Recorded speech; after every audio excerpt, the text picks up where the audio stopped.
Ignacio R. Mojica, 1853 hanggang 1908. Sinilang noong Marso 22, 1853 sa Indang, Cavite.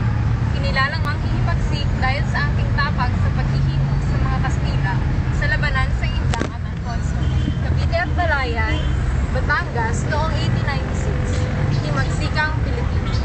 Naging kabesa de barangay at punong bayan ng Indang bilang komandante militar.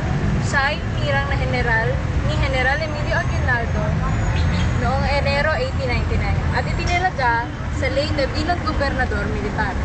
Nakipaglaban sa mga Amerikano noong Enero 27, 1900. Dahil sa makabagong gamit ng pakikitigma ng hukbong Amerikano, ang kanyang hukbo ay nagapit ng mga kalaban. Siya ay nahuli sa Ormoc, Agosto 25, 1900 at sumumpa ng katapatan sa mga Amerikano noong Mayo 18, 1901. Hinirang ng hukbong tagapamayapa ng Indang noong 1901 hanggang 1908. Namatay noong Setyembre 21, 1908. Palatandaang ito ay sinang-ayunan sa bisa ng kapasyahan ng bilang 2, Seksyon 1994 ng Lupon ng Pambansang Suriang Pangkasaysayan.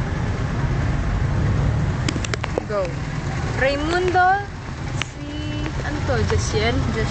Ulit. Hala! Ulit.